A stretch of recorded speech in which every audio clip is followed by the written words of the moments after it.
நல்லா வந்திருக்குது. தண்ணி ஆற்றுல ஓடுற சத்தம் அப்படி கேட்குது. இங்கேருந்து அவ்வளோ பெரிய சத்தம். நேற்றெல்லாம் பெரிய மழை பெஞ்சுது.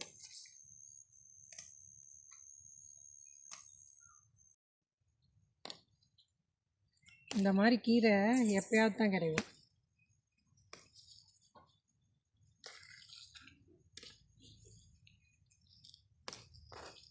நல்ல கீரை.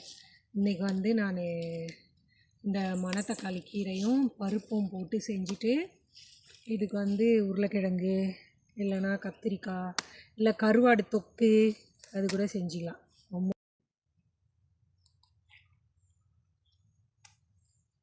நல்லா பூ பூத்துருக்குது.